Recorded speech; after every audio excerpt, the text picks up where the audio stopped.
And now, Hangar 56 Media presents Spike's Car Radio, a downloadable cars and coffee, hosted by writer, comedian, and automotive enthusiast Spike Ferriston. Now, here's Spike. Well, here we are. It's a little echoey in here. Spike's Car Radio on a Wednesday in April, in the middle of the madness. Here for you guys. Tony Hawk is going to be calling in from somewhere. The real Zuckerman is sitting across from me, 7 to 8 feet apart. At least. Garage door open. And we're going to bring you a show. And then we hope to continue bringing these shows to you every week. We're going to take it one show at a time, Zuckerman. One show at a time. That's all we've got. And, I've thought a lot about what these episodes should be.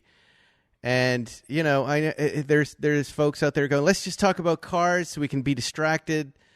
I can't do that. I can do all of it. I can talk about everything, but Zuckerman, I'm a broadcaster. I'm a late night host. I'm a guy who studied under one of the greats, David Letterman. You got to talk about everything that's happening right now. And I think today we're going to deliver a really good episode because we've been living in this pandemic, but we've also been keeping our car thing alive. Wouldn't you say? We've been doing what we can and it's a nice mix of everything. And let's talk about that today, Zuckerman. Look, I agree with you. Context is key. Context. We have context. This is the times that we're living in. This is the times we're driving in, the times we're enjoying our hobby in. And frankly, the hobby is one of the very few bright spots in life right now. So let's go back. Today it's raining, of course. But if you followed either one of us on Instagram, you're seeing that, we don't have our traditional Bill's run anymore. But our friend Bill is still making food for the people of Malibu, and you can order something, and he'll drop it off curbside. So we make our drive, and then we pick up our food, and we stay outside, and then we leave. But we take a nice picture out there. But these drives, Zuckerman. So the roads are now open, right? There's no one on the road. The days have been 72 and sunny until today, and I've had some. There are these moments where you just forget anything is happening in the world, that you're disconnected automotively from the whole mess, from people dying, the pandemic, the fear, the worry for your own family, and you're just in the Speedster. There's nobody on the beach. There's no one in the parking lots. It's just sunny skies, clear ocean. And you're safe. And for a moment, I don't know, I'm just disconnected, yes. And I'm in a place, as you know, I'm a driver, I'm not a collector, I'm a driver. I'm in this place of driving purity that I've not been before. This true appreciation and gratitude for this moment and just being connected with this machine that Will Hoyt just went through. John went through the Speedster, and I forgot about it, and I got in this car. I can't get out of it. And it is... it's saving me right now. Yeah. Have you had similar drives? Absolutely. Will Hoyt just got me back my 67S, the sand beige one. Should we put Will Hoyt in charge of the CDC? Should we get him up on stage for those press conferences? Should there be a moment to let me talk to the car guys and women, the men and women who like cars in the United States, and tell them... Well, I'm going to keep my mouth shut because I don't want to get political. But he's delivering. He is in a necessary business, which is automotive repair. Sometimes that necessity is for a car that is not basic transportation. But you need to have guys like this out there working, keeping us with the ability to drive around. And sometimes we get the residue of that is that we get to have our cars worked on right now and get them back in great running condition. And my 67S is so fantastic right now. I'm so enjoying the rides that I've had. And as you're saying, it's the bright spot in an otherwise bleak, miserable existence. Yeah, it's so miserable. Yeah, well, we don't know what to do. But I was saying last week, you weren't there for the show because we had to do a Zoom show with Rob Corddry was on a couple weeks back. Or maybe that was last week. It's all blurring. But I was saying that the car hobby is one of the few things that you can do. And, people are like, well, why are you out driving? And we're not. We're going out to get groceries, and I have a choice. Do I take the SUV, or do I take that speedster in the garage? I'm just going to drive to the grocery store, so I'm going to take the classic car every time. I don't know about you, Zuckerman, but I'm the only one leaving the house right now. Only one. I'm the only one. I'm saying, look, let me go. Let me go into this thing with the mask and the Purell and the rest of it. You guys stay safe. But at the same time, I want to enjoy that drive. Get the fuck out of the house. So let me ask you a question. Do you wear the mask while you're driving? No. Do you think wearing the mask when you're alone in the car while driving is helping you? No, I found that these masks are bad breath detectors. That very quickly you can tell whether you have bad breath or not. I think that's its best primary function. Here's where the mask for me has been comforting is in the grocery store. Right. When I walk into a grocery store and some 22-year-old girl in a miniskirt who's just like, what pandemic, what? Just is coming next to me and reaching around me to grab eggs. Reach around. Uh-oh. Sorry, I thought you'd catch that. That's where now I'm grateful to have that mask. And who knows? Maybe I'm one of these asymptomatic carriers. I don't want anybody to get it either. So I stick that thing on. And I just happen to have a couple left over from a painting project that we bought a year ago. But they're N95, but paint contaminated masks that I wouldn't donate. But I can use that one. And here, let me tell you something else about this mask. You're pointing at me. Why are you pointing at me? Because I got a lot to say. I've noticed after 3 or 4 days of using this mask, it's starting to get a little, like when you wash moist? a sweater. No, you wash crispy. You wash a sweater in too much, and it starts to get those little. What are those things called? Pills. Huh? Yeah, pills. Right. Pilling. My mask is getting pilly. You're getting pilly. You can get a pill scraper from late night TV to scrape like your sweater scraper, your mask scraper. So I should get a mask pill scraper. I don't know. This whole thing has been. I don't know. Disorienting. Disorienting. There are elements that I love. I love being with I do love being with my family and being ordered to watch Netflix and eat, but I'm getting fat. Have you ever experienced any shut-in like this in your life? I'm thinking of one particular thing that you probably experienced when you were relatively young, too. Are you reading my mind? No, I'll Playboy tell you. magazines from the dump? No, dude. When you yes, that closed too. yourself into your bedroom? What?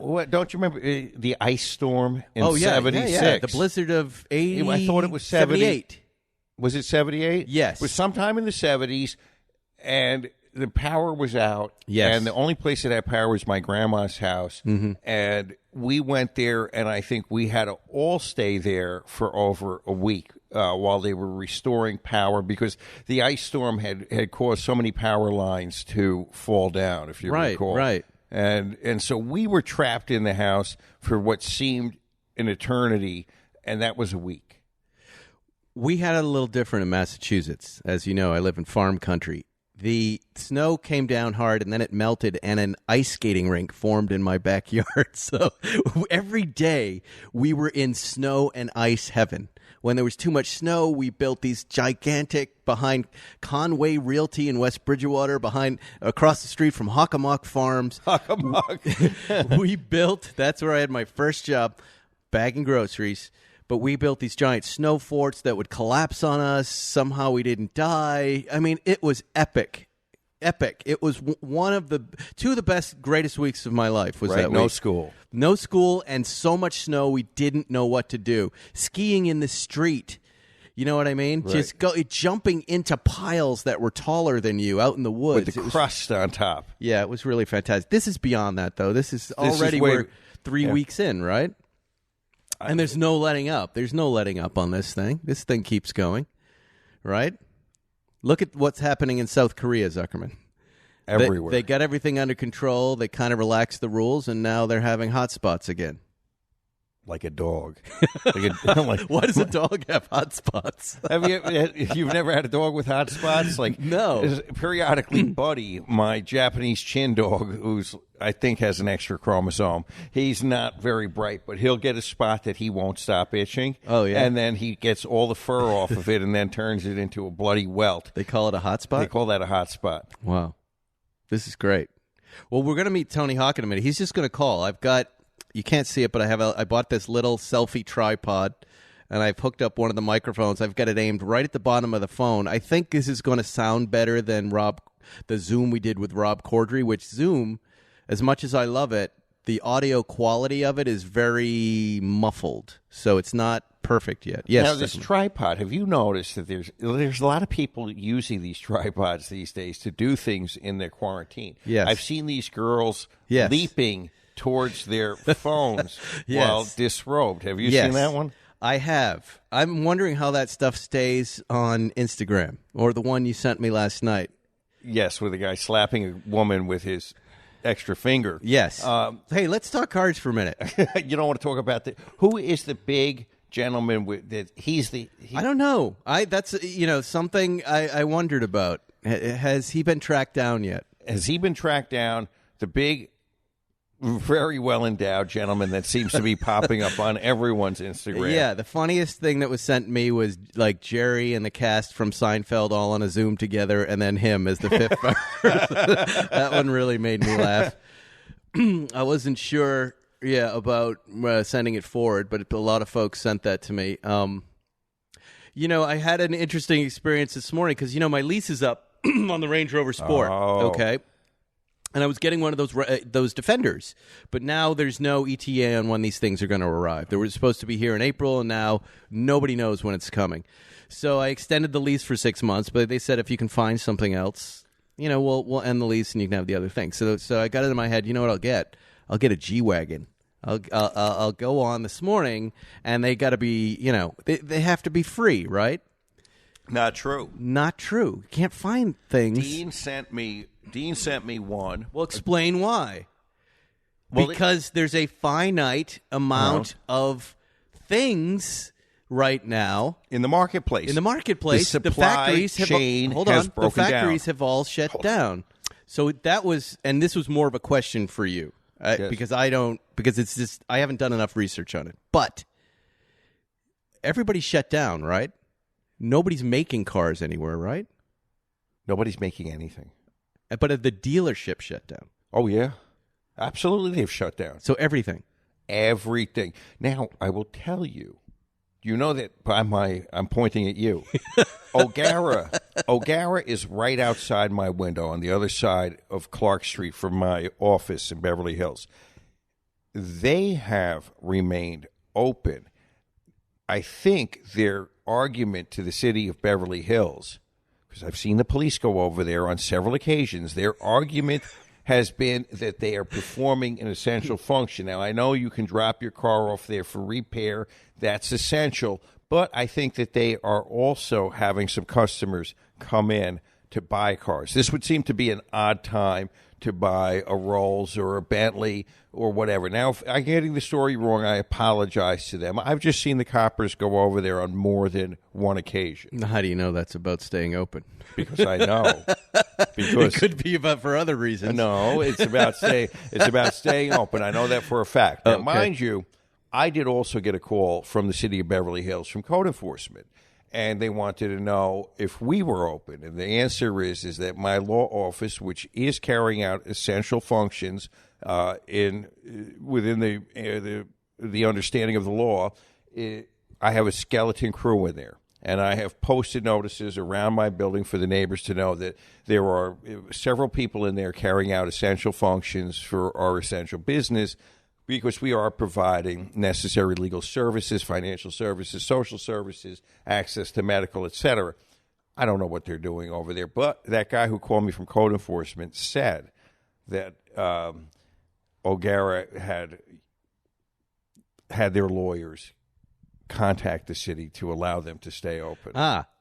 So I that have makes sense. Yeah. Well, as I watch everything from coffee to cars transition to online, I was on the Hornberg website this morning looking at Land Rover leases and the rest of it, and there was an online sales business active. So, wow, what's that? You got creaky noise. Do you have ghosts in here? It sounds like a ghost. Wow, it's creaking open and closed.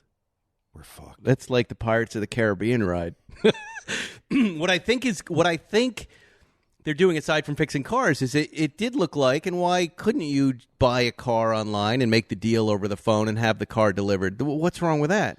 Well, transportation is a necessity. You do need to have access to transportation. Right. And like not everybody can do what I just did and just call up and extend the lease. That may not work, right? Well, or not everybody has an extra car or a third car, fourth car, whatever. So Dean did send me that. Did he send you the green G-Wagon, the oak green G-Wagon? No. That's available? He did. He wanted to know if I wanted it, and I said, is it selling for sticker or at a deep discount? Yeah. And he just laughed, and that was the last I heard about it. So really, I think that car being as rare as it is, even before the breakdown of production, I don't think that that's being given away. I'm going to go get that. I suspect, though, that it's the opposite, that cars aren't cheap right now. If there weren't a lot of them made, everybody's fighting over them because leases are coming up every month, right? And G-Wagons and Los Angeles, Beverly Hills, there's always going to be somebody with enough money. Right. I get it. Well, Jalopnik this morning said car companies can expect to lose at least $100 billion by the time this is over, Zuckerman. Holy shit. Only $100 billion. Who would you say isn't going to make it? Who would you guess might not make it through this car-wise, business-wise? Well, that's a very interesting question. Nissan Renault had a lot of problems already. Mazda had certain issues. Were they selling any Infinities? Really? There are so you could go any. There are a couple, yeah. There's so many issues in the American marketplace. Who comes out of this? Tesla, which is we know has its highs and lows. It's a brilliant product. It's got so much potential. It's revolutionary in certain ways. Well, they have other issues in terms of cash flow. Right. I told you I went over to SpaceX, didn't I? Yeah. I did that tour with Bill's buddy. And in the middle of it, walking around looking at the Saturn rockets, and is that what they are? I don't even remember what they're called. But you learned that from going to Cape Canaveral as a kid. I don't know. They were like, these are the something rockets. They're BFR rockets for big fucking rocket. It's a wild place that's open 24/7, and they're just building this stuff. And Elon Musk just walked in. They said he was in Texas, and he walked in. It was a really interesting moment. It's like being at Disney World. And Walt Disney is walking through, and he had his guys, and he was pointing and looking busy and doing all this stuff. Oh, yeah, but did Elon have any chicks with him? No, it was all nerdy dudes who followed him around as he blabbered about this and that. But the kids were just awestruck by it. Right, he's a rock star. What a moment for them. It was Howard Hughes. There's Howard Hughes building the plane, going around. I was more interested in the cheeseburgers they had upstairs and the ice cream. Hungry. Yeah. I know he said he was going to build a bunch of ventilators. Here's something I'm confused about on ventilators, all right? Because there's all this emphasis on ventilators, Zuckerman. I don't know if you read as much as I do. And I don't read a lot. I'm trying to maintain good psychology. So I check a little in the morning, I check a little at night, and then that's it, right? I've got to try to live my days, and there's that creaky noise again. But I read that he was going to donate all these ventilators. Then I read that they weren't the right ventilators. That he built a bunch of ventilators that weren't the right ventilators. They were from something else. I did read that too. I didn't follow. So it does. Again, I keep thinking of Mr. Niedermeyer, who came on our show. It was like, or somebody. Maybe it wasn't him, but somebody said it wasn't Niedermeyer. Huh? It wasn't Niedermeyer. Somebody was talking about he just likes to put press releases out, and the stuff never comes to fruition. It's never real. He wouldn't be the first one. And then I looked at that and I went, well, there's something real he's done, and thank God he's thinking about everybody and he's doing something nice. And then I saw these were the wrong ventilators. And who knows? Who knows the answer? And then I have a question for you. I think the person who wrote the article knows the answer. What exactly is a ventilator? Now, I know intubation, where they stick a tube down, sink a tube down your throat, and they pump air into you. Correct. What about the little things that just clip under your nose? That's oxygen. That's oxygen. Right. Would that be considered also a ventilator? It is not.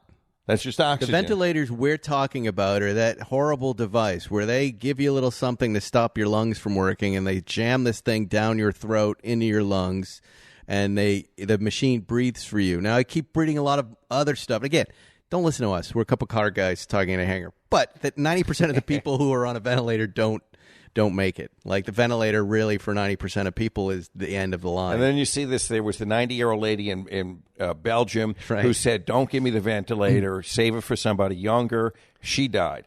There's the guy. Well, yeah, because if you think about who's on ventilators... Yeah, right? They're this is the thing we put bed. in our wills, Zuckerman. Right. The end of life, the ventilator moment. Do you want to? It's life support. You're at the precipice. You're staring into the abyss. You're there. I know. They have a. But you bring up a good point, Zuckerman. I want more. I want more happy stories. I want more recovery stories right now. The Duran guy recovered. Oh, I didn't. Okay, tell me the story. I haven't heard it. John Duran. I read it read in the news today. He had it, and now he's better. And he is. Yes, he's going. Yes. Do you know anybody who's had this thing? Nobody. And in fact, there was a guy at my office. He's been sick for 3 fucking weeks, and he sounds like death. And his chest was tight, and he's hacking up phlegm. And he fought to get a test. I was convinced he had it, and the test came back. He didn't have it. That's crazy. Yes. And then the funny thing is... That's not good, though, because... It wasn't good for him. How many of us just sit there and assume...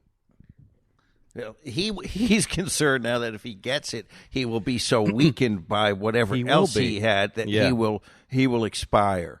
So I don't know. How about maybe the test was wrong? I do know somebody who was misdiagnosed. False negatives, false positives. Negative, yeah. Okay, let's do Watch of the Week, sponsored by our friends at crownandcaliber.com. Crownandcaliber.com, still open, still buying, still selling, still buying, still selling. High, buying, low. high, low. Buy high, sell low. Swiggins, Crown and Caliber. We like to do Watch of the Week, which is picking a watch from their site that we think is cool. And I found one, Zuckerman, this morning. It's not hard, by the way. This is like eBay Motors for me. I like to spend time on crownandcaliber.com looking around for the jewels. And I found one today. Look at what is on right now. That was very New England. Look at what is on crownandcaliber.com right now. Oh, big one. You know what that is? Fantastic. I think we have something like that. This is, and this crosses swords with another one of our favorite brands. Crossing swords. Don't come near me.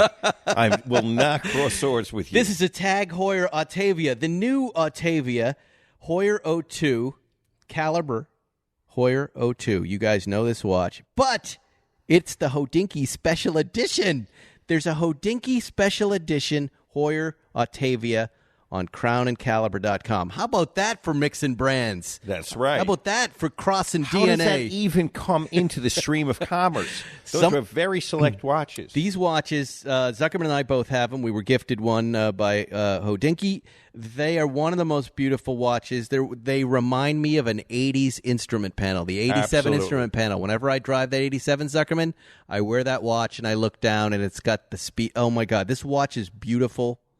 I don't even have to hard sell it because I love it so much. Yes, they're a little pucky, they're a little thick, but you won't care. This watch is so great for the money. Guess what this watch costs, Zuckerman?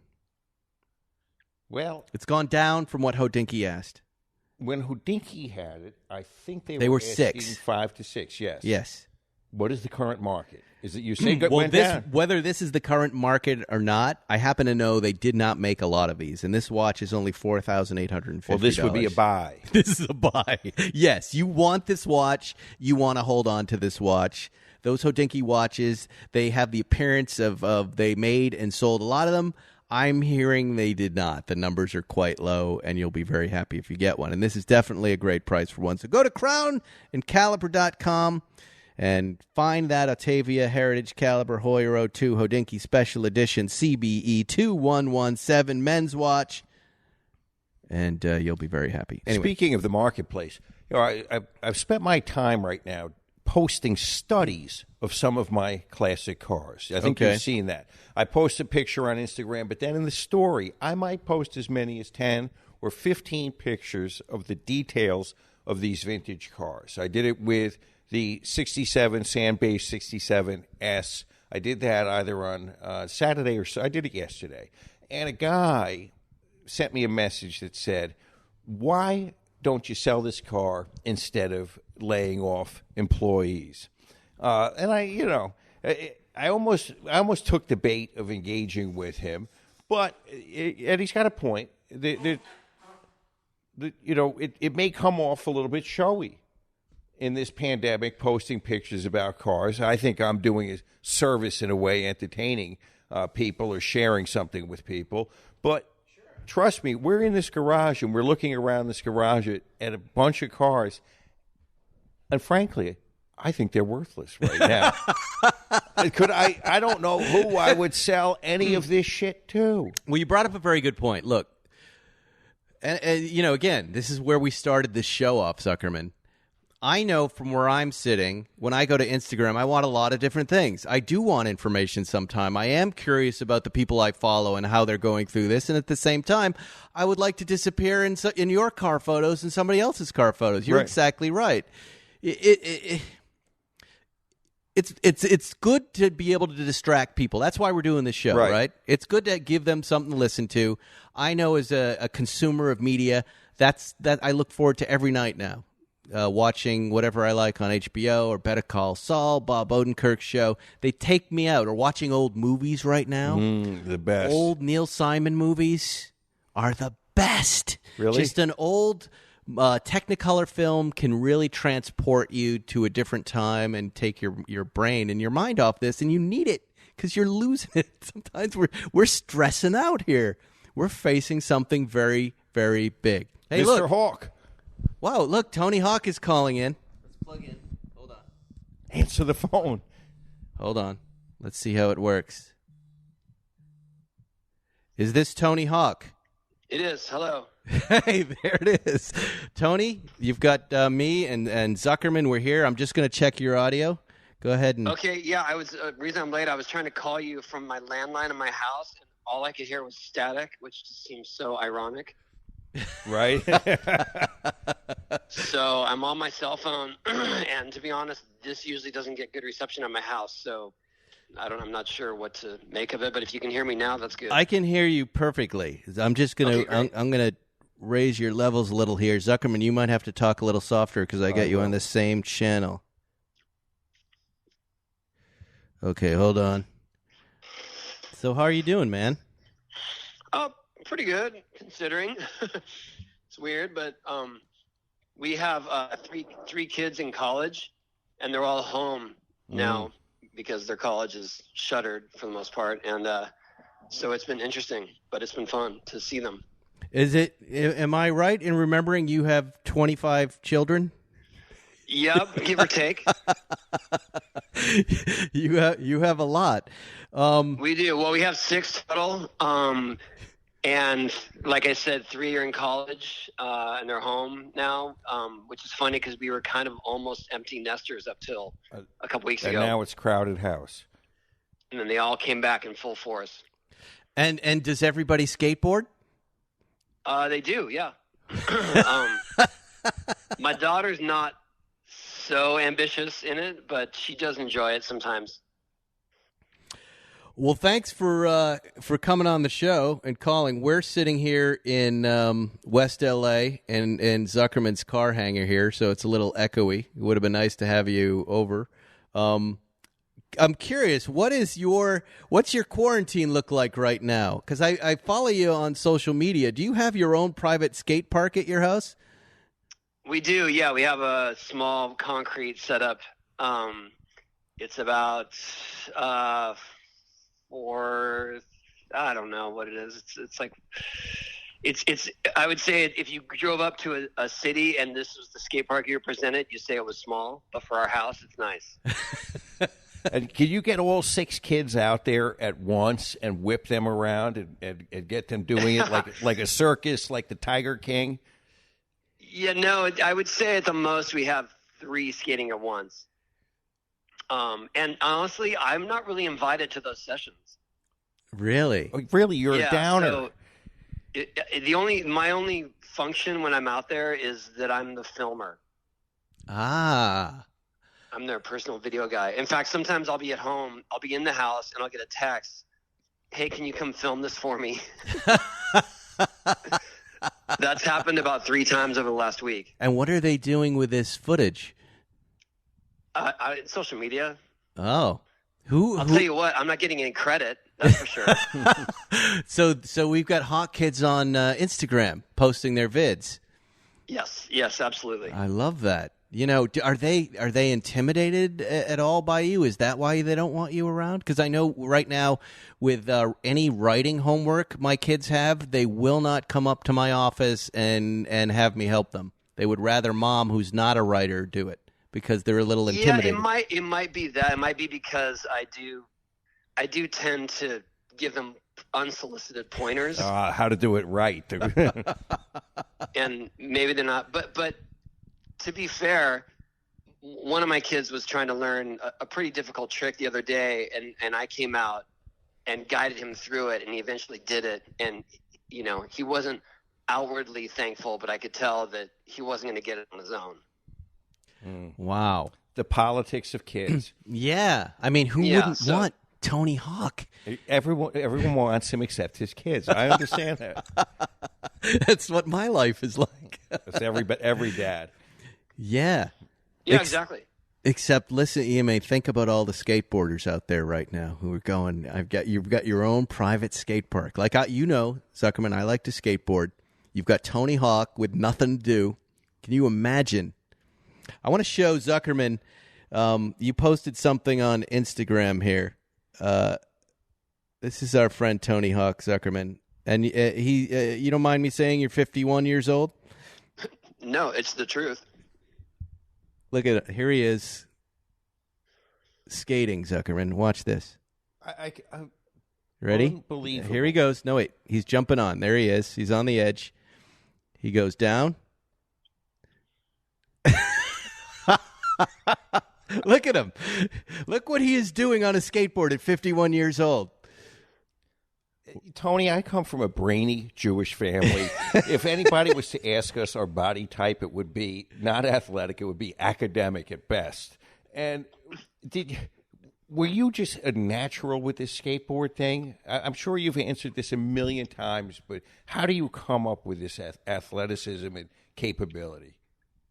I think it was because I started so young, and I was not a natural by any means. So I just fell in love with it, and I just stuck with it. I mean, it's sort of that 10,000 hour right theory that I didn't want to quit, and I just kept chipping away at certain tricks and techniques, and I think probably the thing that pulled me through is that I wasn't.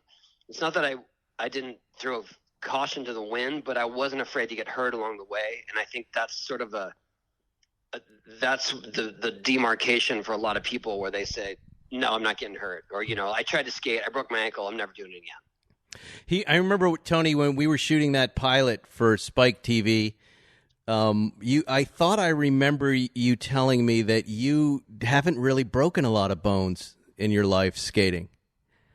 No, I broke my elbow and I broke my pelvis, but if you're going to break a bone, that's the one. That's the heart of it right there. And that's the one to do.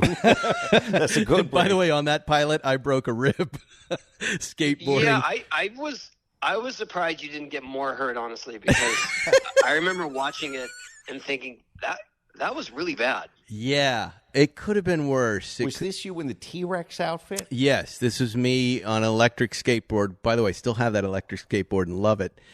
going in a T-Rex outfit, smashing, doing a crash test, right? Into mannequins. Into mannequins. They were all very rigid and pointy. Yes. And I fell hard on one and right here broke. But what could have happened was they didn't have any way to stand the mannequins up. And in the first iteration, when I showed up to set that morning, there was big metal rods holding up the mannequins with Zuckerman, a glass base on one, so a glass square, and then the other one was a metal square with sharp edges. So you could only imagine what could have happened to me had I not shut that down. Safety is job last. There was not going to be a positive outcome in the scenario. And John, who is usually my business partner, production partner, was usually the safest guy in the world, that day was like, no, go ahead do it. Seemed very willing to let me go through it. But speaking of mementos, I have one of the faces from one of the mannequins on display in my house. True. Wow. I thought it looked so cool. It looked like some sort of David Lynch prop, so I just pulled it and took it home. We had fun. What was it? And didn't you race me on a monster truck? I did, yeah. And you made me parallel park a monster truck. Yeah, this was a good show, Zuckerman. This was a great show. This was like what happened to it? Paramount went out of business. Oh, well. This was after Car Matchmaker went off, and we were kind of doing these Bear Grylls car adventures out in the world with me and various friends and celebrities and people of note. And we would come up with these kind of Top Gear-y challenges, but mostly, just one-on-one. So instead of a group of 3 friends going through all the stories together, it was me and a different person going through a story, 3 stories per episode. And Tony crushed it. Yeah, you did good with that. That monster truck was hard. Really fun. Yeah, it was a good show. I seem to remember Tony skateboarding into or out of a bus. Was there some sort of stunt like that? Oh, yeah. That's right. There was, that was such a fun day because I kept shooting these things that Tony did on set. Like at one point before he got there, so we had this school bus. Oh, that's right. The monster truck was a monster school bus. And then someone on set said, why don't we have Tony ski up into the bus? And I said, how are you going to do that? You're just going to spring it on the guy this morning? It was like a Tuesday morning. You're just going to tell him we got this rinky-dink little ramp and just go off that and up? And they go, yeah, it's Tony Hawk. So Tony shows up to set. We've got our morning meeting. We go, Tony, here, we're thinking about this, and this. And there is this one thing we'd like you to try, but don't feel pressured. And he goes, yeah, I'll do it. I'll try it. And he pushes this makeshift kind of little ramp up, and in 5 minutes, he's jumping on a skateboard up into, monster bus level. It was astounding. It was astounding, right? Boy, and I came home that night with iPhone video for my kids, and their minds were just blown. I'm like, this was just thrown at him, and look what he can do. Good kids. Oh, it was a blast. There's just, things like that, I would never get to skate into my school bus as a kid. In fact, it's funny. I guess there's some irony in that. One time I was literally standing on my skateboard, not moving, waiting for the bus at school in 9th grade. And the principal walked out and took my skateboard from me and said, you can't ride this on school property. And I said, I wasn't riding it. And he said, your dad's going to have to come pick this up. Yeah. And little did he know, my dad was my biggest cheerleader. Wow. And so my dad came and just chewed out the principal. Awesome. What is this? When I told the listeners you were on the show, a couple of them mentioned you jumping an LFA. What is that? Oh, I got to borrow an LFA for about 4 days, somewhere around 2012 or 13. And the day I was going to give it back, I drove it to my office and took a little launch ramp like we used to jump into the school bus. Yep. And I jumped over it. Is there a level of difficulty associated with jumping over a Lexus LFA? Yeah, it's more the idea that you have to jump and land on the ground. Right. And of course there's risk to either hurting yourself or kicking your board away and damaging the LFA. But that wasn't an option. Is that the only car you've jumped? No, I jumped a Mini driving towards me. Wow. That was probably the most exciting car skateboard stunt that I've done, besides riding on the freeway with you. Yeah. No, that was fun too. But when a car is coming at you, like, how do you figure out the engineering or geometry of that? Or do you just Tony Hawk it and just go, I'll just do it? We went through, we had a stunt coordinator there. It was for a Mini commercial, so that they had to all play by the rules. But we had a stunt coordinator there, and he would figure out the timing of when I would drop down to this ramp to get the starting speed. And we just kept having sort of drive-bys next to where I was until we finally got the timing consistent, and then we went for it, and it was one take. Wow. And how fast was the Mini traveling? Do you remember? I want to say probably about 25, 30. It had to go underneath me and then drive over the ramp that I used to launch on it. Zuckerman, what can a car do to a human at that speed? Okay, it's all just crazy. Tony, just so you have context, Paul is a personal injury lawyer who handles crashes all the time. So all I'm hearing is danger, and you see a lot of these fails on Instagram. Right. Everyone's trying to replicate the Tony Hawk move. They don't have a stunt coordinator. They don't have skills. They don't have brains, and usually it results in a rag doll. Yeah. Yeah, that's the funny thing is they had a stunt driver, and when you watch the video, you can see him ducking as he drives through me. And I'm like, why would you duck? You're not making the height any smaller. Do you either of you follow Send It Official on Instagram? No, what is that? Oh yeah, that's exactly what you just described, Zuckerman. It's just unqualified people doing, falling on tables, picnic tables from roofs, or doing jumps they're not supposed to, or jumping cars. It's wildly entertaining, but the carnage. Don't try this at home, right? Don't try but this at home. That seems to be the whole channel. Right. This is the channel for don't try this at home stunts. And that was always the Rob Dyrdek thing on ridiculousness. That's what I liked about that show. I've never seen that show. You come on. Not once. Tony, you were on that show? No, not directly, but I know that I know Rob Dyrdek, who started it. And, I've seen a bunch of friends on it for sure. Hey, Tony? I don't think we ever dug deep on you and cars. What do you drive? What do you like? Since you're a connoisseur of four wheels, you must have some opinions. My car was a '64 Corvette Stingray. So the moment that I had the means, I bought one. And why '64? Because when I was a kid, I saw that car and I thought it was the Batmobile. Right. Yeah. And so I just always had that in mind. But I recently gave it to a friend of a friend who converts cars to Tesla motors. Really? Yeah, and he's working on it. No way. That'll be very cool. What's the name of the operation? West Electric. Wow. And so the goal is to have an all-electric classic car. Yeah. He's done a few already. He's kind of low key because I don't think it's entirely legal. But what's the illegal part? Now I get interested. I love that phrase. Right. Entirely legal. That means illegal. Yes. Yeah. What is the illegal part? He did a like a VW Bug for Ewan McGregor. Oh yeah. Right. I think you're allowed to do that. I think you are. And right now there's a 911 up for auction somewhere that I keep seeing on Omaze. Yes.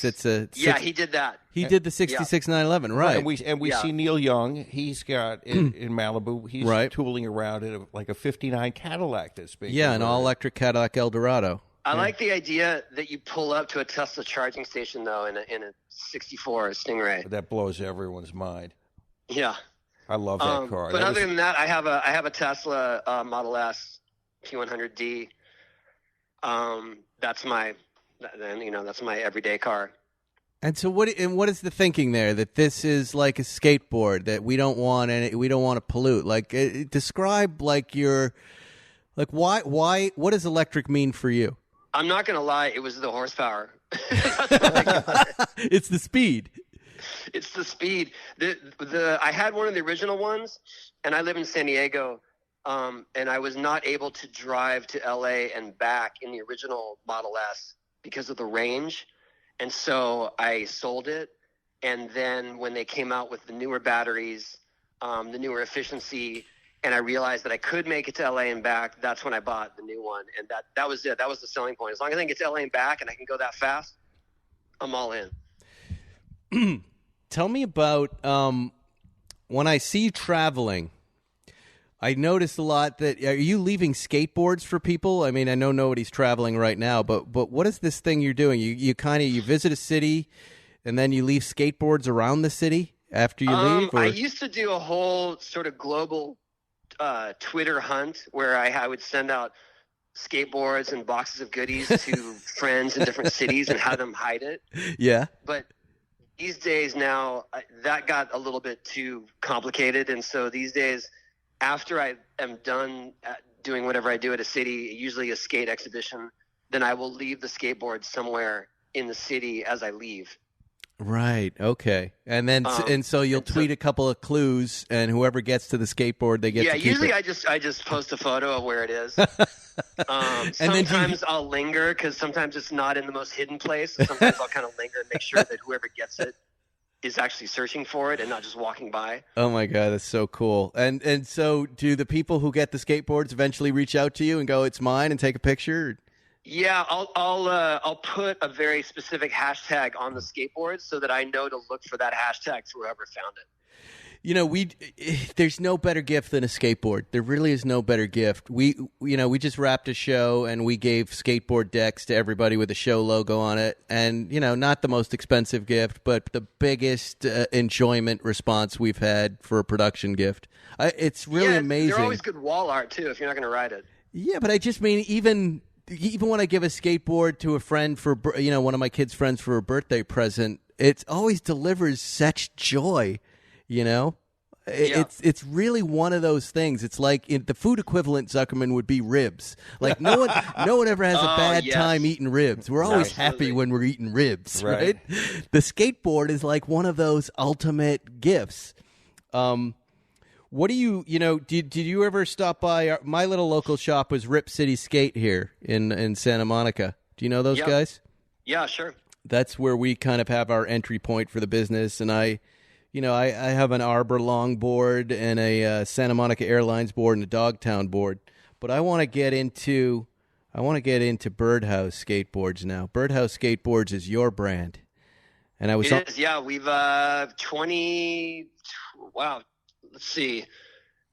28 years now. Yeah. And here's, I went to your site and I had never been there before. What I liked about it is it kind of presented like a fashion clothing line. Like, here's our spring 2020 catalog. And there were these new decks, and I wasn't overloaded with a billion choices. Here, I'm going to show Zuckerman some of your designs. And then I would have never, if someone had said, draw a line between the skateboarder and their artwork, I would never have connected Tony Hawk to this stuff. And I love it, but I would just go, God, no way. How cool is this? Look at that one. There's the like psychedelic skull guy with the Dracula fangs, David Loy, whatever that means. Yeah, so those what happens is I have a team of riders, some of the best skaters, and really I just give them free license to do the kind of graphics they want to do. Oh, wow. The spaceship is the coolest. This is the one that really caught my attention, the Aaron Jaws Hamoki Game Over. Yeah. That is incredible. Look at this. It's nice fishy. But they're all so distinctive and beautiful. So they really are art. And like look the at this chunky one. Thing with the pin in its head. Yeah, that's awesome. So thank you. And this one, look at the birdhouse, the basic birdhouse one with the Japanese. Is that Japanese script? I can't tell. I can't see that far away. But they're really beautiful boards. They're all different and very distinctive. So where are the boards made? Are they down in San Diego? Some are made here. Some are made in Mexico. Some are made in China, but our China production was halted for quite a while. Right, obviously. right. And if they're in the market, so I can go on here and you can put together a whole board for me. Yeah, look at sure, please. We need the business.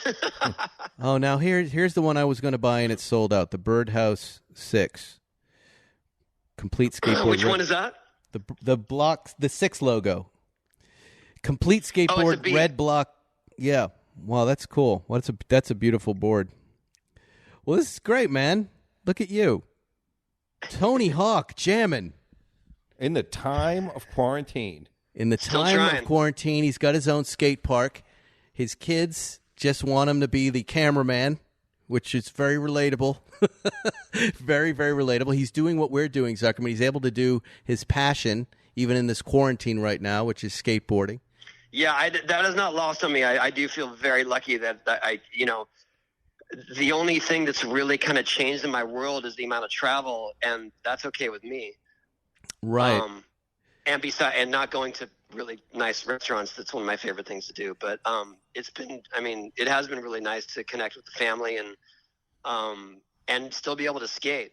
And I know, other people do not have it as wonderfully as I do. No. If somebody's stuck in an apartment with their kids, are there tricks that they can, like my kids have taken off their wheels and trucks and they claim to be working different tricks in the grass. What are some tips you can give people? I see a lot of that actually. So give the folks, some parents, some tips on what the kids can do with skateboarding in their house or apartment. Well, without destroying floors. I would say the best sort of learning surface is carpet for sure, because it's, it doesn't roll and you can sort of learn how to maneuver the board, do the flip tricks and whatnot. Just move the furniture out of the way. Yeah, right. Or just, if you happen to have a driveway or any sort of concrete outside, I can't tell you how many social media videos I've been tagged in of people just, doing cruising down the sidewalk, and it's all, look, I'm the next Tony Hawk. Like, that's pretty much the narrative on social media right now. Funny. In terms of who tags me. Yeah. That's awesome, man. Well, look, thank you for calling in. I hope to see you in person quite soon. Yeah, thanks for having me. And I would love to see that pilot. I never got to see the finished thing. I'll send it to you. Done. Oh, cool. I appreciate it. It should be it should be somewhere in my vaults somewhere. That was Tony Hawk, everybody. Tony, we'll talk to you later. Okay, see you guys. All right, take care. All right, let's take a third break, take a pee, and we're going to do some listener questions. Okay. All right, and then we'll get out of here. Interesting. Tony Hawk, huh? What a nice guy.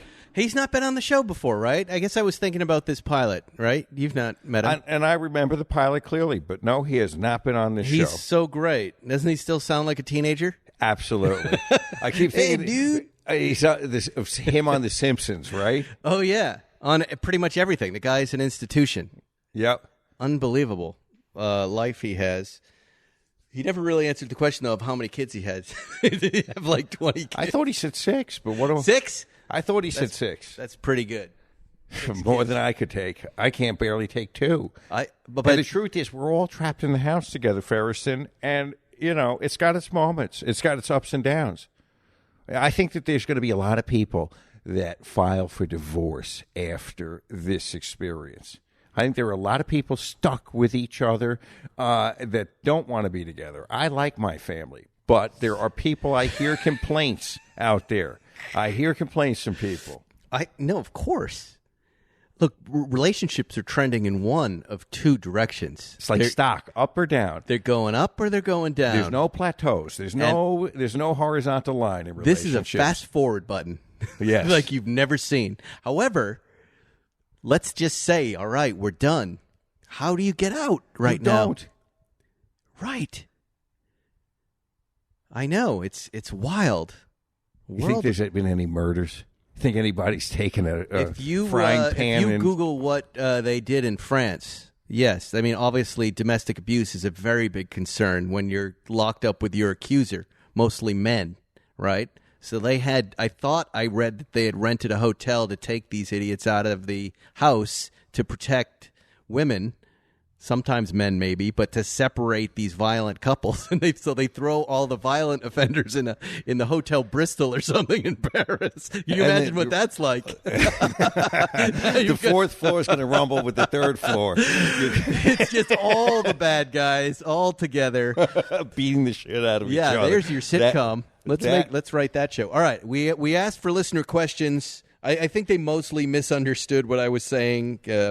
And we're thinking we were out of episode ideas. We're not. I'll try to answer your questions. There were more, the old comment of, why don't you guys just talk and forget celebrity guests? That comes up. And maybe if I explain it to everyone in a different way, they'll understand why you don't do that.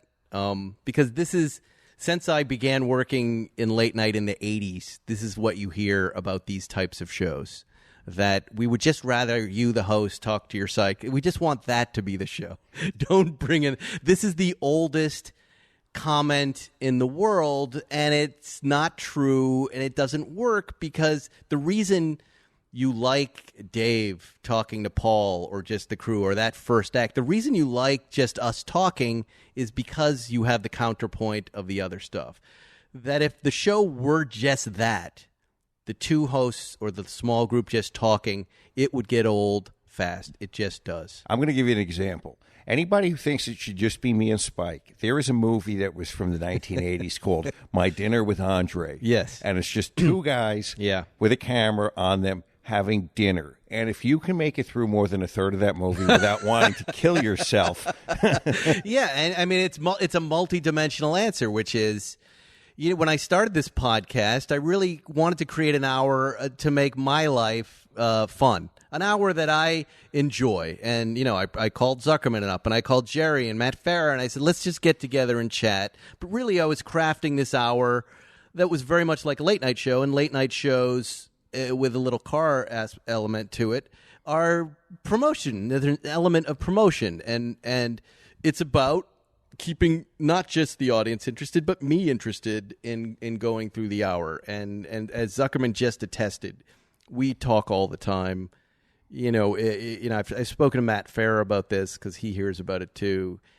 There's just not enough to talk about to keep it going. I wish there were. But that show that you're talking about ends up being, like on Howard Stern, the Robin News 20 minutes, right? Here's a new topic. Here's something that happened. Here's our point of view, which is cool. I like that, but it's not what we're doing here today. Runs out of steam. Yeah, and what bears out and what you don't have access to is listener stats. And guess what? They like it. The majority of listeners, like celebs. The hosts, Zuckerman and I, love talking to a Tony Hawk, and they're interesting people, and like we said, we want to hear from them. We want to hear what's going on from them, and not everything is going to be about cars. And all I can say to you is, you can keep listening and complaining, or you can go somewhere else. That's fine. But this is the show. It's always going to be the show, and it's always been the show. And your complaint, which go ahead and you can make it, but it's flattering, and I appreciate it. One I've been hearing for decades about every single show that has celebrity guests. I mean, there isn't a celebrity guest show that doesn't have it. And the truth is, these shows work and these formats work for a lot of different reasons. Last time I'm going to address it, but we try, as you know. Go look at our episodes right now. You'll see full-on just car episodes. The origin. Graham wants to know the origin of Spike, Zuckerman, and Seinfeld. Fans have already answered that. I'll just move on. Someone asked about the 964 versus the 993. Great question. It's good, but without going on for too long. Go ahead, Zuckerman. What do you got? My opinion is the 964 was the better built car. It had more engineering, more expense in it. And the 993 was an effort to save Porsche from extinction that the 964 was creating. Just want to make sure we're still recording. We're going to go long today, Zuckerman. Everybody wants longer shows. We're going longer. I'm giving it to you. Did you hear my answer? I did. I agree with that now. I didn't used to. I always thought the 993, my C2S that I had, this 98, was a more drivable, easier to drive car. And that's true. And I have since changed my point of view on them, and I now enjoy 964s. I think it's a pure 911 from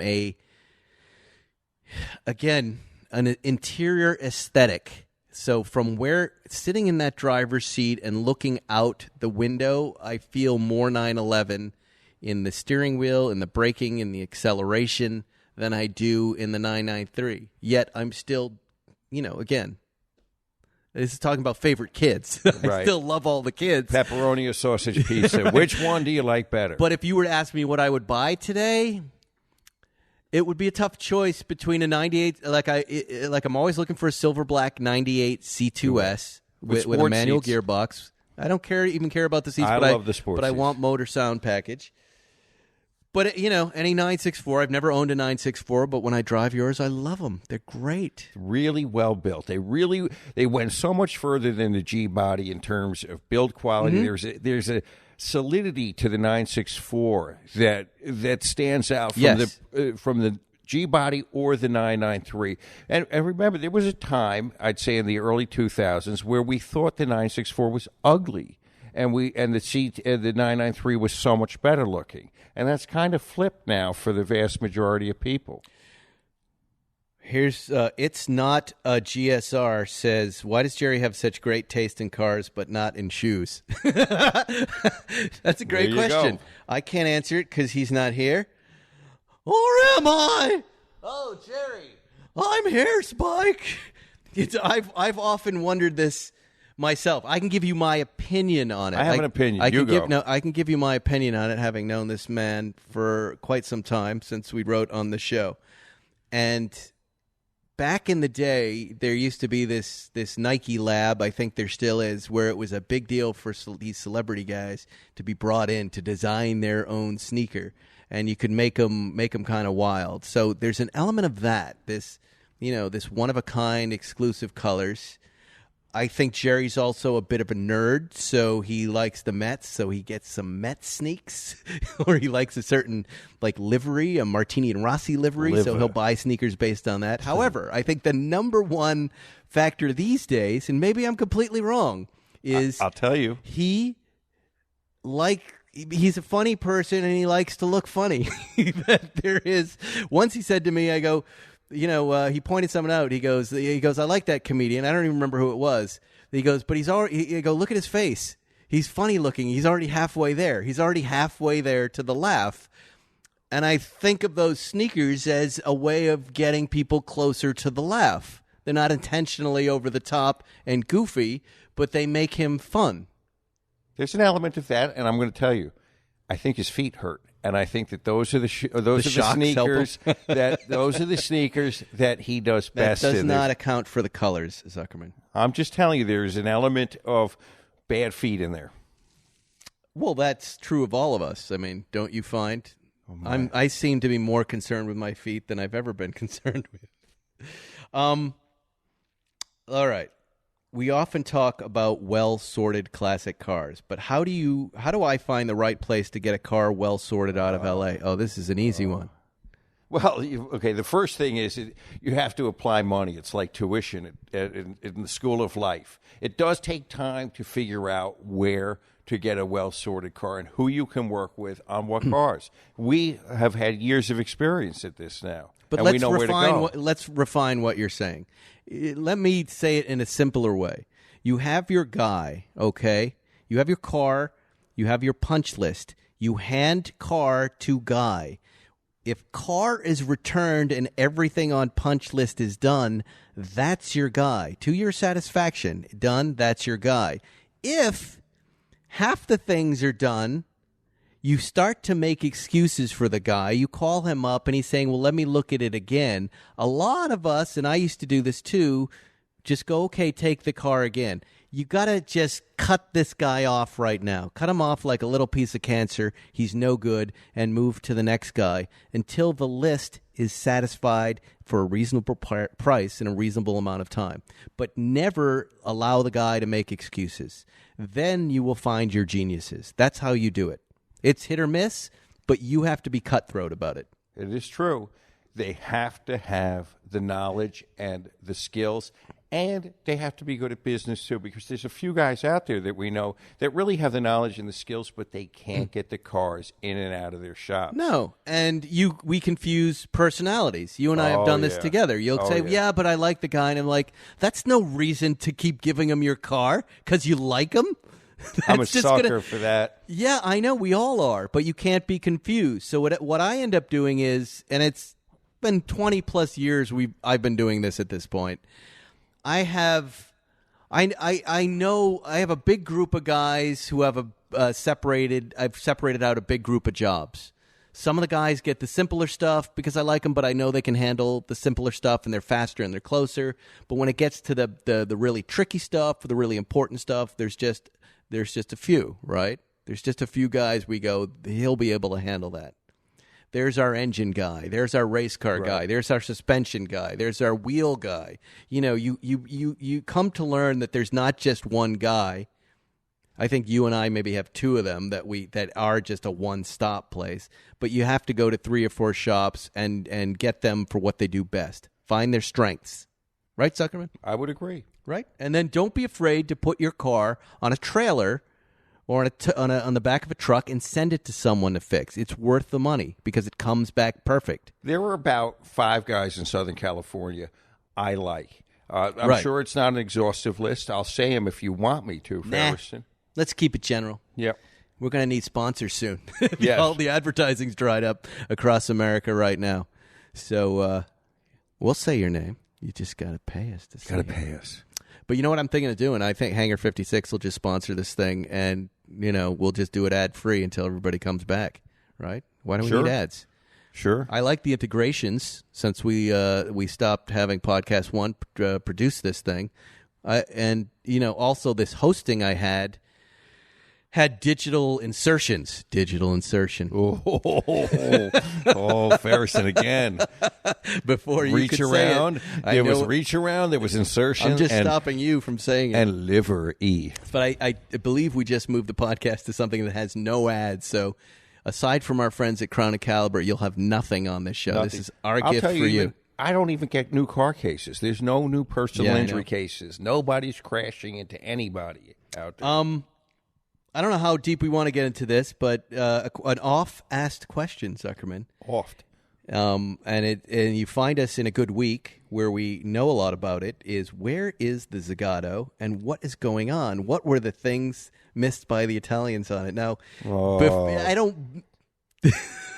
The car is at John Wilhoit, right? There are a couple things about it, okay? One, that you guys should know. I know we posted pictures or maybe video of the motor a couple of weeks ago. It was discovered that the serial number on the motor was from Super 90.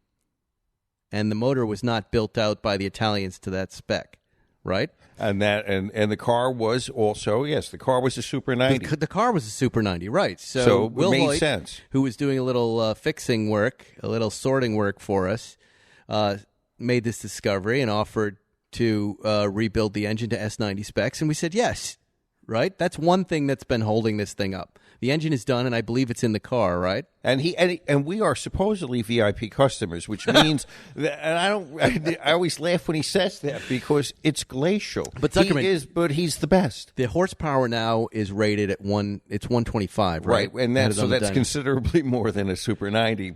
And this car is so light and wonderful and wafery, right? It's like balsa wood. It feels like you're driving it. So then we started thinking about, well, hell, what about those brakes? Right? So what did we just change on the brakes? Well, they're dual circuit now. Now they're dual circuit, right. So we upgraded that, and we decided to go with vintage period correct, or I'd say proper tires. And, CN36s, Techno Magnesios, new wheels. And the only thing... This is what Will Hoyt does every time, by and little stuff. And the only other thing that is worth mentioning is that the gas tank had a little bit of a problem. And it was a specially fabricated gas tank by Zagato to fit into the front boot of the car. Yes. And it had a little difficulty, I think, in the way it was constructed. In the execution. Yes. Yes. And so we redid that. And other than notably, there were two bigger issues with it. The what do they call it? The little tapcock. or the Tapcock. I just wanted to say that. That's pretty good. No, it's the breather. The breather. They put the breather on the gas tank, not on top of the gas tank. So, if you can imagine, if you're, you got a bottle of water on an airplane and suddenly the vacuum, as the gas drips out of your gas tank, it can suck it like a can. You need a little breather there to equalize the pressure in the gas tank. They put theirs on the side. So guess what happens? Gas came out, the breather. You drive and the gas comes out. That was one issue, and there was an issue with the liner there inside the gas tank. It's a beautiful gas tank, but that had to be thrown into a dumpster. So there's a new one that's been fabricated. I'm going to go out on a limb, Zuckerman, that someday when historians listen to this episode and then the ultimate driving, when you and I get in this car in a couple weeks and we do our, I don't know how we're going to do it, maybe one at a time, but we do a driving episode in the Zagato, they're going to know that out of these 9 coupes, this one is the one. This is the one that will make you lose your toupee. Your coupe. It is there's no way, and I'm saying this without doing any sort of research. We will trash every other fucking Zagato in our fucking Zagato. That's what you want to say. Clymer's going, what the hell? Fuck Clymer, everybody. We'll mop everybody in our He's Zagato. in the Wall Street Journal with his. Ours is we'll have to share our technology, our what do we call it, our IP technology with our Ben Clymer. Improvements. But I know he's working on his too, and he's made his wonderful as well. I think Will Hoyt will have made the best Zagato there is. Okay, and we're gonna have a challenge to all of the other guys with the other ones. Yes. We will challenge you to a race, any kind of a race, a running race. It doesn't matter. How great would it be if we did that at like Daytona on an oval and they all just crashed in the first turn and they were all wiped out on the first day? But we have the best one, and we have the best number, and we will mop. What number do we have? 7. Oh, that is the best number? That's, of course, it's the best number. I kind of like Ben's, though. It's a really nice, beautiful gray, gunmetal gray. He has a great one. Clymer's got a great one. I'd be curious about these other ones that are around the world, what those folks did about it. But we can ask Paolo that when we send him the bill for ours. It'll be fine. Okay, Spike, what do you think is fair pricing for the Heuer CS3110? Do you know what that is, Zuckerman? I have no clue. That, I believe, is the Carrera reissue Tag Heuer that doesn't have the word tag on the dial. That little watch that I wore the other day, remember? With the silver dial and then had the tan strap on it, and you noticed it. Yes, Mr. Seinfeld beautiful. called me about it as well. I've seen a range on some sites. I want to pull a trigger. Haven't seen one on Crown and Caliber lately. I don't know about today. Didn't look, but they are going up. They are going up because they are beautiful little watches. These reissues or reeditions, Kind I think of they look were like called. a Patek in a way. They're 36 millimeters. Don't hold me to that, but they're gorgeous, and they look just like the original. So unlike some of these new reissues that watch companies put out where they're bigger, 42 or 44 millimeters, this one is actually like the original, and it looks like the original, which is why I think they've gone up. Yes, I would get one. Yes, I would watch them right now since the whole world is about to go into watch. Yeah, watch the watch. We're going into a depression. There's no rush, but they're out there. And again, books, papers for that one would be good. And Everything's on sale. I would say silver dial with rally strap is what I'd be going for.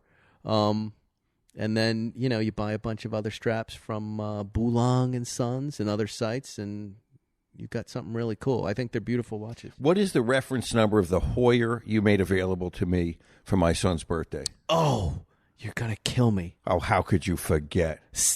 Reference number N73353 or, yeah. It's a Carrera. Beautiful watch. Yes. That is an amazing watch. What did I give that for you for? Reference number 7. I'm pretty sure it's a 73353, something like that. You're going to kill me, Zuckerman. Yes. Look at that. That was pretty good. Okay, tell me again. What is the reference number? Let's tighten this up. 73353. Carrera manual wind watch. And that time period, that was a 70s? 70s watch, yeah. It's so gorgeous. And that was, my son had his 19th birthday on March 29th. and there were no stores open to go and get him something. And I called up my friend Ferris and I said, I'd like to get the kid a watch for his 19th birthday. Help me out here. And you were kind enough to open up your watch safe, your very big That's vault. right. And My say, vault. your vault of watches. It's not that big. It's a vault, like a bank vault. And you pulled out this watch and said, this would be perfect for a young man on his way up. Not just any watch, one of my favorite watches with an Autodromo rally strap on it. It's so beautiful. I'm so happy he has it. And it is called a Carrera? Is that what it is? Yeah, it's a 70s Carrera. It's kind of like the re-edition we were just talking about, but that was a 60s watch. This is the 70s version of that watch. I don't know what you talking about, but I have trouble thinking of words when I want to talk now, but numbers, sharp as... I mean, look at that. They just come... They appear in my head. They've always appeared in my head. What is that? It's called dementia.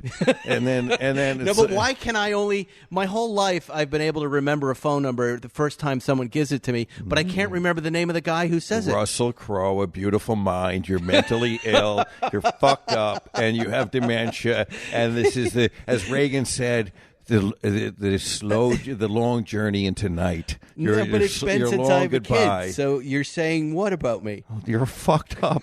You're saying you got because a bad I can brain. Remember numbers. You got a bad brain, broken brain. Really? The muffin wasn't cooked right. But I was always in the honors classes for math. Maybe I'm in the wrong business. Maybe I was supposed to be a mathematician. It's that 25% Hebraicness in you that you're good with the numbers, and the Irish side is the mashed potatoes. So anyways, I'm looking down here, so many questions about the Zagato. Zagato is probably about 2 weeks from being done. 2 weeks. It is spectacular. We're super excited about it. Will Hoyt really took it the extra mile. Zagato really killed the body, and we don't mean to disparage them. They did a great job with it. The car is going to be balls. It's going to be one of the greatest things. The only thing left now is going to be the videos, the Jay Leno appearance, Zuckerman. I'm going to defer to you. When they call me, I'm going to say, I want to put Zuckerman on Jay Leno's show with the Zagato. That's what I'm going to say. I think that will make America happy to see you and Jay Leno together. This car is going to blow your minds. We may sit on it with social media for a while until this whole thing lifts so you guys can see it. And if we're lucky enough to have Monterey Car Week, it'll be back up there and it'll be jamming and it won't be breaking down by the side of the road. Here's how I know it's going to be great. Will Hoyt is a hot rod freak. He is a horsepower freak. He is a go-fast freak. He is so excited about this car and what it's going to do. And we had to rein him in. He really wanted to go bonkers on it and put 200 horsepower in there. Come on, man. Again, the balsa wood paper airplane, that's like putting a motor on that. It won't work. You know, have you ever driven a 911R? Yes. A 911, the original 911Rs. No, I have not. Those are overpowered in this lightweight shell. And if you drive it, they're nuts. They're really nuts. But they're out of balance. There's too much power for what it is, in my opinion. You might like that. So that's, balance is important, and we feel like we got it in that car. The Monte Carlo rally car is back, the 2.7 RS. You'll see it on Zuckerman's site. What's up with that car? What is it? What are we looking at? People asked me when I took a picture of it, and I realized I didn't know the answer to that, Zuckerman. Well, I will tell you, it started life off as a 73 RS Touring. An M472, I think that would be a touring edition of the RS. So nothing special, but it is a first series car. So it's got the thin metal and the thinner glass on it. But in 1975, there was a Frenchman who had wanted to become a racer. He wanted to get a 73 RS lightweight, and he could not obtain one. He did not qualify at the time. But he had endeavored to make himself a viable rally candidate. He had raced in small rallies in France, and eventually a local dealership had a trade-in on this particular car, and they made it available to him, Mr. Grindeau. And Mr. Grindeau, and he then took the car, he got it, and as a privateer, he rigged it out as a lightweight, and he got good enough that he was invited into the 77 Monte Carlo Rally, which is pretty prestigious rally. And it's as you see the car today is how he rallied it in 1977. There were 300 entrants. I think only about half of those people finished the rally. He finished the rally, and he finished, I believe, somewhere around number 30, which is pretty darn good when you consider that he is at that point driving an old car, old technology. He's not supported by any type of factory or racing program. He did a great job, and that's as the car is today. So it's stickered up. It's a white car with a black interior, roll cage, all the beautiful. That's got Hoyer dash timers in it. It's got all sorts of other timers in it. The Trip Masters, yes, for the stages of the rally. It's really got everything. It's got the racing belts. It's got the number 197 in black over yellow on it. Monte Carlo on the side, and then Grandeur. I guess I never noticed that, Zuckerman. And then a lot of other delicious, delightful stickers on it. And he does it have Marshalls in front? It does have Marshalls in front. And he raced the car in 77 through 78 and 79. He did 3 Monte Carlos with it, and after that he was invited into the Tour de France in the car. So he really was in it. He was in it, and he participated, and I have period photographs of him in the Monte Carlo rally. They are driving up to the Col de Torini. This is the highest mountain above Monte Carlo. It's always got snow up there, and the spectators would line the side of the rally route, and they would take large chunks of snow and ice and throw these things into the road in front of the cars. And these cars, they kind of got beat on. But the other notable feature of this car, it still has its rally gearing in it. So it has 5 very low gears, which means it accelerates like lightning. It tops out at about 100 miles an hour. You're really going at about 6,000 RPM at 100 miles an hour. But this car is ferociously fast. One of the fastest 73 RSs I've ever been in. Wow. And so I've always kind of been... And you just get it back, right? Yeah, it's just been sorted, and it's back. And it's back, and I've had it for years, and I'll confess, I've never registered it. So I put it out for registration, and we're going to drive this car. What about the 82? Is that registered? I'm going to get that. I'm going to get that registered in the next couple of weeks. Things are going slow at the DMV, so we'll be ready to drive. I've noticed, by the way, on the road, there's an increased police presence out there. Yes, so we have to be careful.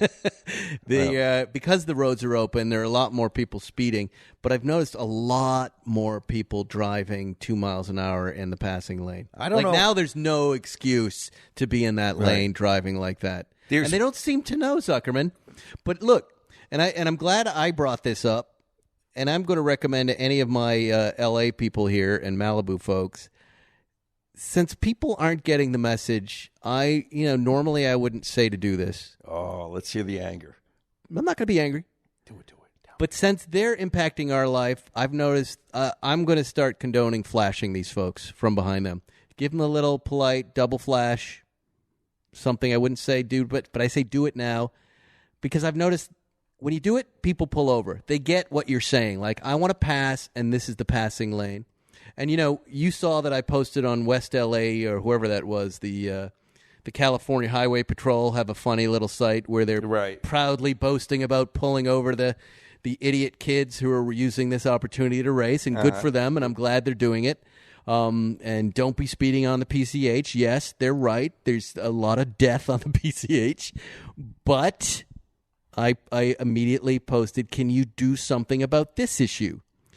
People driving 40 in a 60 or a 55 on the PCH and forcing everybody to pass on the right. And they get angry with you. Did they respond? They did.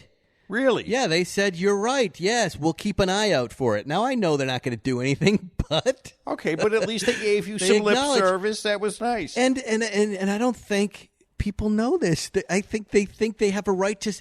L.A., they spread out. Oh, open lanes? Let's all just spread out and take our own lane. It's not musical chairs. It's not... People have... I guess this is knowledge that's been forgotten, that the left lane is for passing. I'll give you another one. I got a case in, or an attorney referred me a case. He says he didn't know how to deal with this accident. An uncontrolled intersection. Imagine that.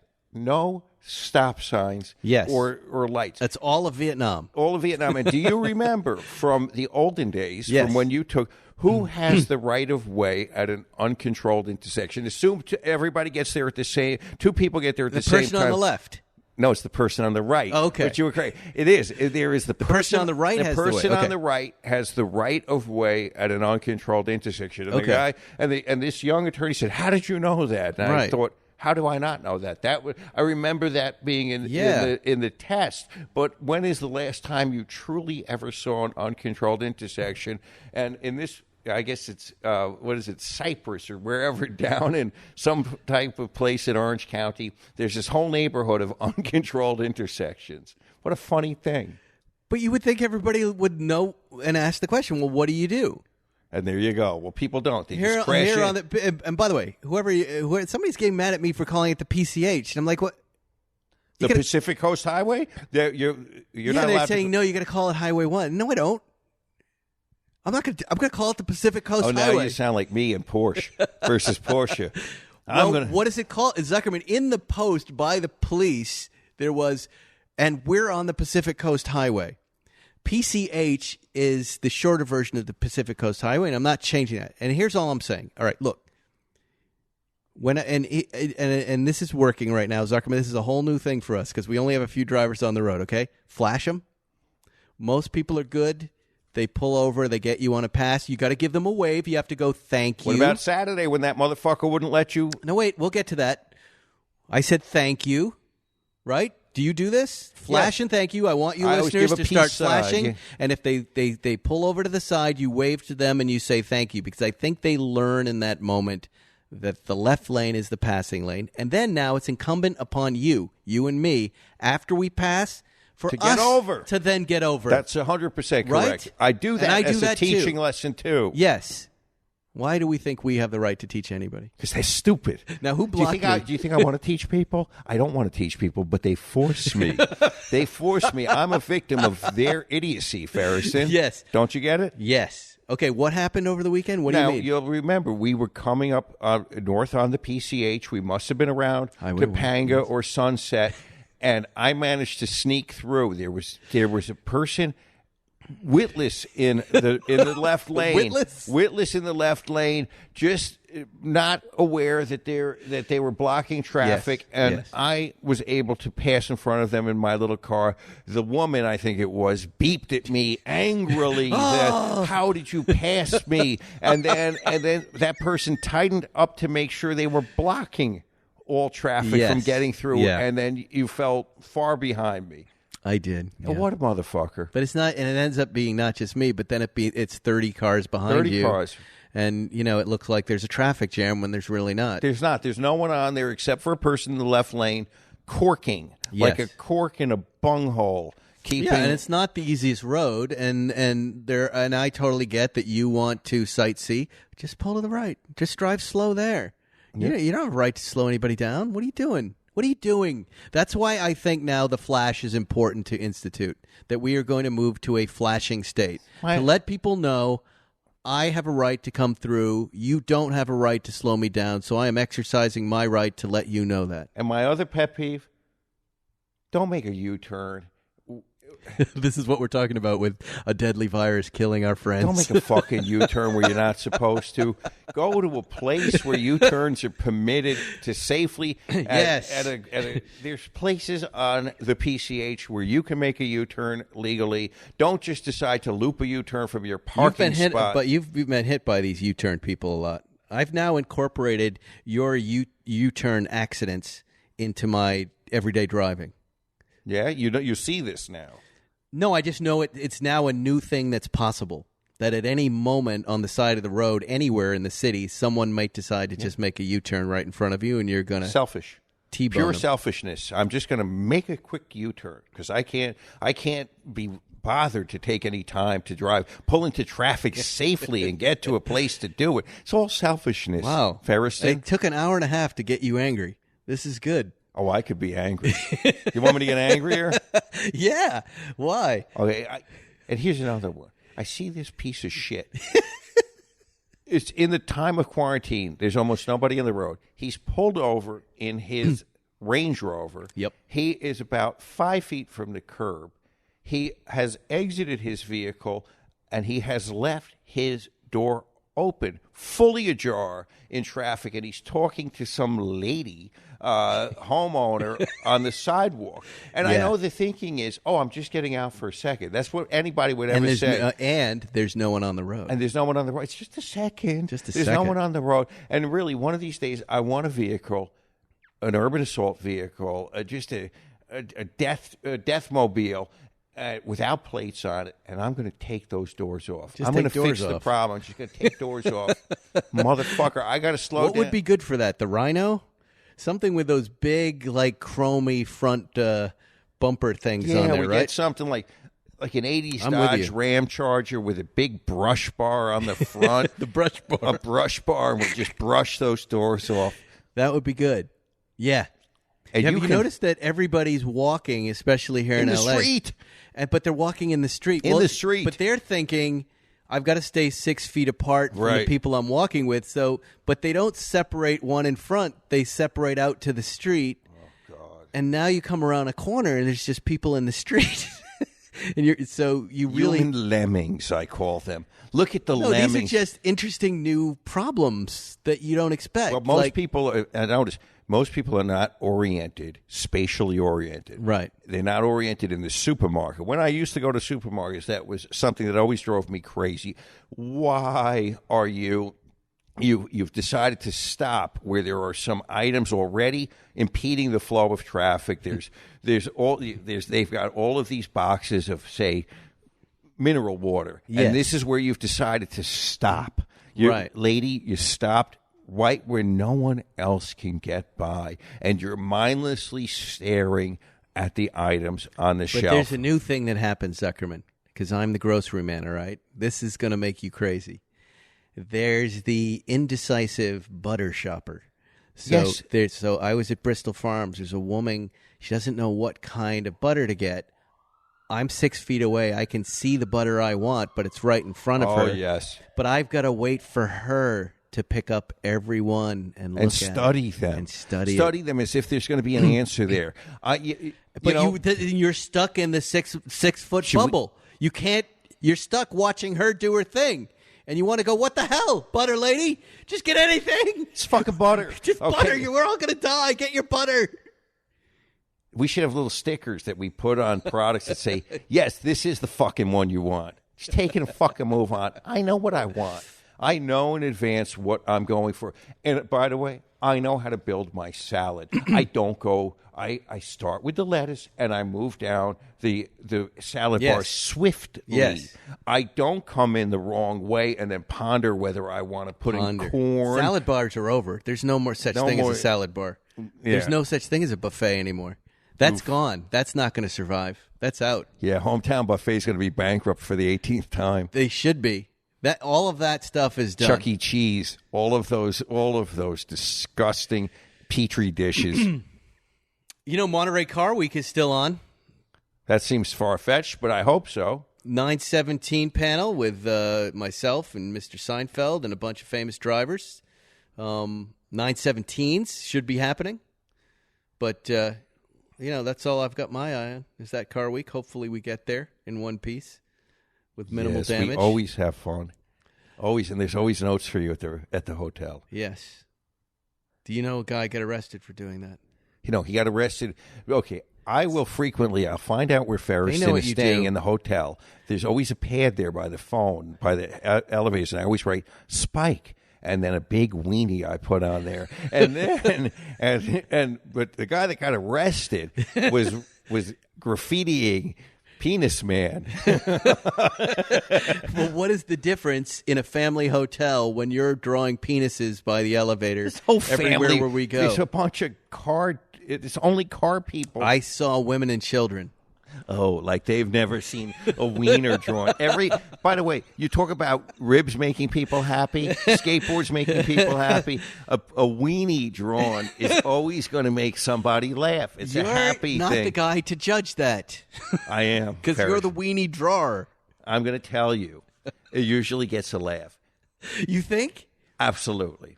All right. Well, with that, I think Okay. I think we're done. You see, we've exhausted everything we can talk about. Listeners, would you, when you'll respond when you listen to this, tell me. Oh, you think they know? That's a very small sampling. Small sampling. The small That's sampling. like a landline poll. Yeah, let us know. Do you laugh if you see a wiener drawn somewhere? And by the way, I don't mind it. That's not what I'm saying.